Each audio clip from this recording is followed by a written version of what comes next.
Assalamualaikum warahmatullahi wabarakatuh. Salam, Om Swastiastu, Nama Budaya, dan salam kebajikan.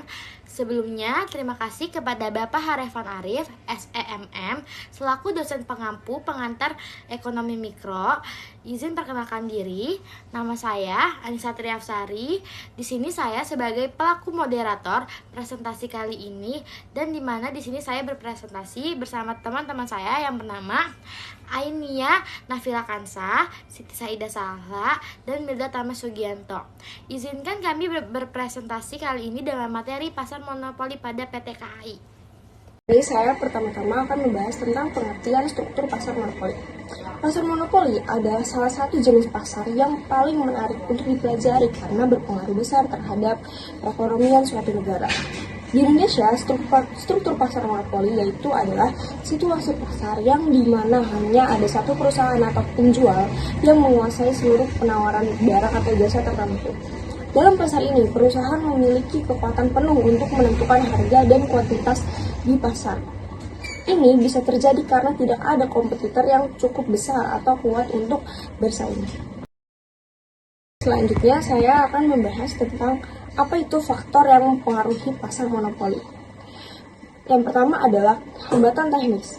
Ketidakmampuan untuk bersaing dengan perusahaan yang lain atau perusahaan yang lebih tua merupakan hambatan teknis.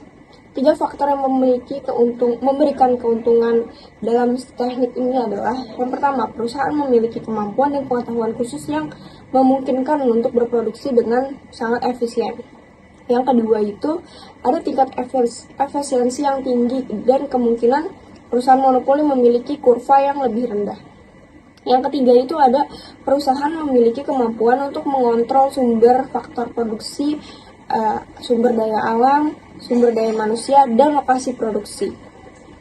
Akibatnya biaya marginal akan menurun seiring dengan kuantitasnya suatu produksi. Selanjutnya itu ada hambatan legalitas yang kedua, atau bisa disebut dengan legal barriers to entry.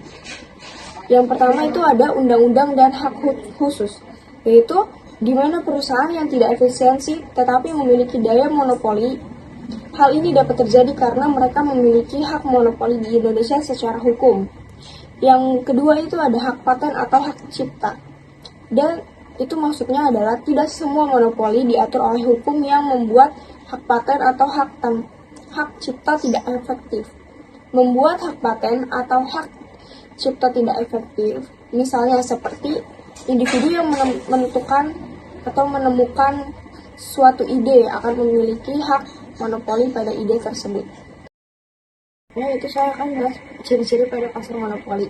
Yang pertama itu hanya ada satu penjual, yang berarti bahwa perusahaan tersebut memiliki kendali penuh atas perusahaan barang di pasar. Yang kedua itu tidak ada kompetitor secara langsung. Di pasar monopoli, perusahaan yang tidak memiliki persaingan secara langsung, perusahaan dapat menetapkan harga yang diinginkan tanpa takut untuk kehilangan konsumen di pasar. Yang ketiga itu penentu harga atau bisa disebut dengan price maker. Perusahaan dalam pasar monopoli memiliki kemampuan untuk menentukan harga produk atau jasanya, berbeda dengan persaingan pasar yang lainnya, atau bisa disebut dengan pasar sempurna, yang dimana perusahaan harus mengikuti harga yang telah ditentukan oleh pasar. Ciri-ciri pada pasar monopoli yang keempat ada hambatan masuk yang tinggi. Alasan mengapa pasar monopoli dapat bertahan karena adanya hambatan masuk yang tinggi bagi perusahaan baru. Hambatan ini berupa biaya awal yang sangat tinggi, hak paten atau peraturan pemerintah yang membatasi jumlah pemain di industri tersebut. Kelima, ada barang atau jasa yang tidak memiliki pengganti. Produk atau jasa yang ditawarkan dalam pasar monopoli biasanya tidak memiliki substitusi yang serupa. Konsumen tidak memiliki banyak pilihan lain selain membeli dari perusahaan monopoli tersebut. Selanjutnya ada kelebihan dan kelemahan pasar monopoli. Yang pertama, kelebihan pasar monopoli. Apabila menikmati skala ekonomi, biaya produksi lebih murah daripada di firma pasar persaingan sempurna dan tingkat produksi yang lebih besar. B. Mutu barang semakin meningkat dan harganya semakin murah apabila perusahaan terus-menerus melakukan pengembangan dan inovasi. Yang C. Kesejahteraan masyarakat dapat ditingkatkan apabila monopoli dapat terus menghasilkan barang yang lebih murah dan bermutu. Yang D, ada keuntungan penjual cukup tinggi. Yang kedua, ada kelemahan pasar monopoli. A. Pembeli tidak ada pilihan lain untuk membeli barang. Yang B. Keuntungan hanya terpusat pada satu perusahaan.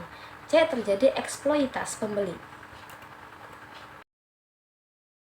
Yang selanjutnya ada dampak pasar monopoli terhadap perekonomian. Yang pertama, harga lebih tinggi. Karena tidak ada persaingan langsung, perusahaan monopoli dapat menetapkan harga yang lebih tinggi dari biaya produksinya.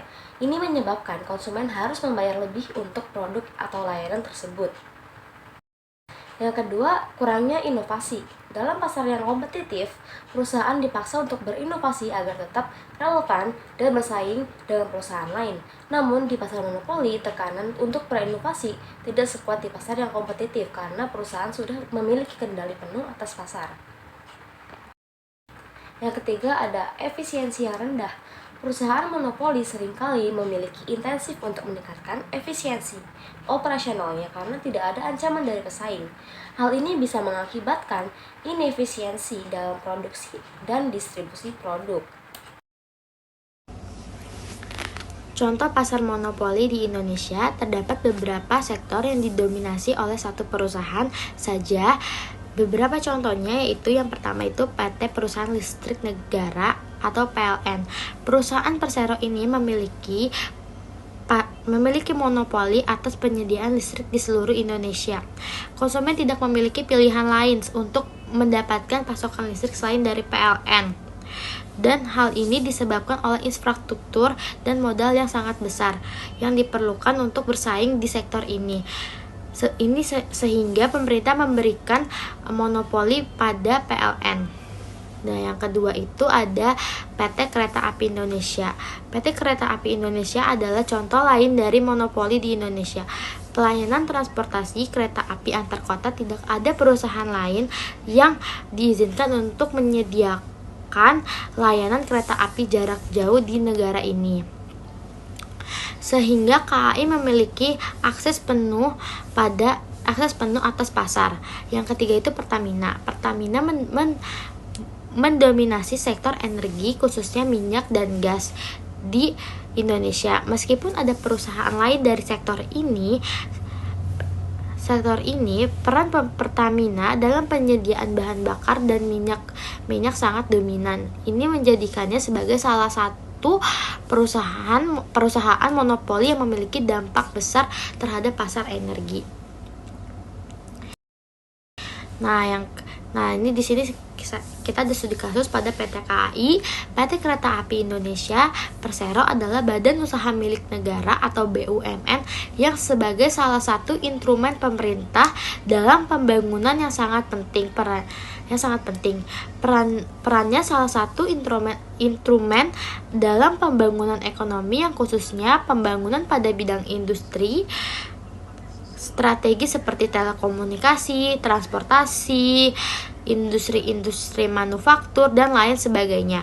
Sementara dari sisi masyarakat, BUMN merupakan instrumen penting sebagai penyediaan layanan yang cepat, murah, dan efisien. Salah satu pelayanan yang diberikan adalah PT KAI yang dijadikan sebagai studi kasus dalam kelompok kami ini. Selanjutnya, di Indonesia saat ini kereta api merupakan salah satu alat transportasi yang masih banyak diminati oleh masyarakat. Strategi PT KAI Kereta Api Indonesia Persero dalam meningkatkan kualitas pelayanan jasa transportasi kereta api dengan menerapkan master strategi yang dapat membantu dalam meningkatkan kualitas pelayanan yang sesuai dengan keinginan konsumen. PT KAI adalah perusahaan monopoli pada industri transportasi di Indonesia. Alasan PT KAI ini menjadi perusahaan monopoli yaitu PT KAI ini menjadi satu-satunya perusahaan yang mengelola industri perkeretaapian di Indonesia. Master strategi dapat membantu PT KAI dalam peningkatan kualitas pelayanan yang sesuai dengan keinginan konsumen dan SPM yang berlaku, yaitu dengan penerapan teknologi dan inovasi dalam manajemen transportasi. PT KAI atau Persero sebagai salah satu transportasi publik yang menjadi pilihan masyarakat. Contohnya, pada stasiun Jember, contohnya pada stasiun Jember selalu berusaha memberikan informasi melalui beberapa cara apabila terdapat sebuah produk baru yang sifatnya inovasi. Salah satunya yang dimanfaatkan oleh stasiun Jember sebagai media sosial yakni pada event Car Free Day yang berlangsung setiap hari Minggu pagi, dan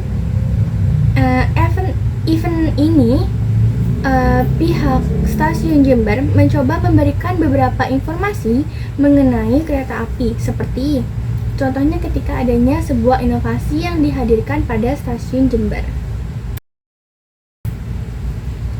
PT Kereta Api Indonesia Persero telah menyediakan media teknologi sebagai fasilitas untuk melayani pengguna jasa dalam melakukan transaksi pembelian tiket melalui sejumlah tempat.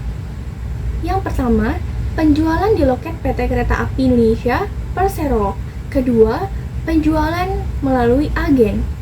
Ketiga, pembayaran melalui internet m-banking atau ATM bank seperti Mandiri, BII, atau BRI, atau yang lainnya.